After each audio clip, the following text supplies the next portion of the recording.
First practice where we all came together, a spirited practice. Guys flew around.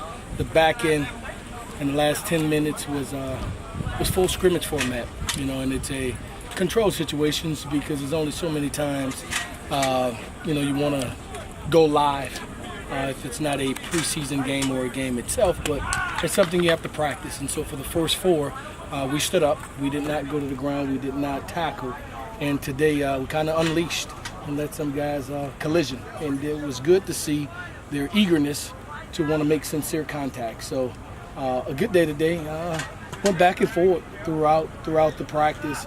Very competitive on both sides of the ball. We'll need to watch the film to see if there's such a thing as one unit getting the better of the other. But two young receivers really stepped up to compliment Greg and Marquez McNair. And those two guys are Tariq Woolen and Tyke Kellogg that continue to express their big body, fast, agile guys who we think could add value to our football team in the passing game. So everybody's together for the first practice. Yeah. Full pads. Yeah. Bird cage. Felt Yeah. like you really liked the vibe out there today. Yeah, I did. It's interesting because before we came out, we showed them the inaugural bird cage at UTSA, and it was a day 2 plus years ago, where the clouds circled this field and it gave a mystic look. You guys kind of remember that view? And so they were like, they thought we had graphic or whatever you call it, and but it was an actual thing. So we showed the origin of it and then build it up to suspense of today. And we kind of, when we present who's going to go, we kind of bring out Richard Steele. Let's get ready to rumble, and then their names pop up in the ring. So we have fun with it, and the guys had a lot of energy and was looking forward to doing it today. And the way we generally do it, we take an older guy with a young guy and we baptize him. Yeah, we teach them how to do the drill, and with greater experience, a way to do it than with experiencing it themselves. And so usually the older guy get the first win, and then we're able to teach off it, and they grow from it. But birdcage was fun. I think it was even. You were here for it? Was it even? Yeah. Yeah, we were close to even, if not even, yeah. How do you choose which guys to use for it? Guys who usually jar a lot at each other in practice, guys that, or early on, guys that we think will be competitive, whether it's stature or skill or strength. We kind of match them up, and sometimes we take an offensive lineman and put them against a linebacker, just with the reality of those guys having to engage and disengage with bigger men. So we kind of do it that way. What's kind of the feeling at practice after you do a bird cage? We have to leave, so. Yeah, we're gonna let y'all see tomorrow. You coming tomorrow? Yeah, now I am. Yeah. I think it sets a tone. When we first get out here, we blow the horn, and from the very beginning, we run to the field.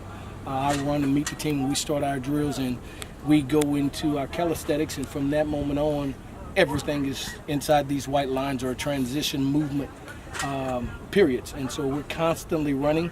When we come out of bird gauge, I think, we try to, at that point, just keep them to maintain and be careful not to let them drop because they're so high coming off that particular drill. Frank, how did DJ look out there with the full team? Yeah, he did some good things. It's a volume of play selection that he continues to try to master. So, he's, as far as skill set, arm talent, arm strength, feet, extend, all that stuff, it's there. It's just the system now, repetitively doing it over and over to master. So there's still some work to be done there, but he showed big playability by making some big-time throws and runs as well. Some of these younger guys, does it make it easier to evaluate now when you stack them up against veterans, or because their reps are cut, so you have to really get more tape on them? Yeah, we try to do some of our drills where we go back to back, and so we maximize it, and we kind of divide the staff off so that guys are continually developing and they don't just halt, because it's so hard, within a timed practice session to get 4 deep reps, and so it's challenging. A lot of it's done in individual or in subgroup. When we come together as a team, it gets difficult because you don't have that many plays to get. And so we try to accommodate it by going back to back, and still a lot of those drills to still evaluate their development. Coach, of these quarterbacks, when they're in this competition now, is there more of a premium on making few mistakes, or is there more on making big, or are you looking for big plays?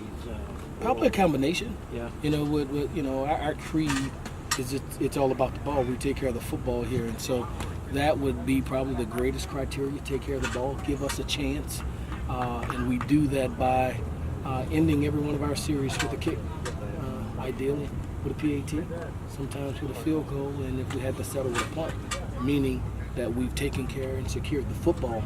And so your ability to make good decisions and to keep the ball with us is what we desire. That if a quarterback gives it to the defense or to the opponent, that's a problem.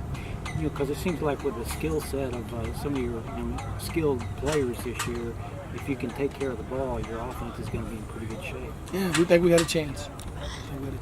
When you come out to this practice for the first time wearing pads and stuff, what kind of precautions do you have to take to make sure guys don't get hurt after not wearing them for 8 months? So when we're not in full pads, which in reality is just the knee pad and the side pad for us, because we practice in compression shorts, if you will. So they cut at the thigh, and we do that on purpose and don't wear shorts, just so guys get used of exactly what you're saying, playing in that material style of pant in a practice format. So it's routine for them because they use it every day. We don't wear loose shorts for practice. We wear a compression short, which is a modified version of their game pant. So it's not a big transition except a knee pad. Frank, I saw a Zach pair, I guess. Is he helping you guys out on the staff? Big pair.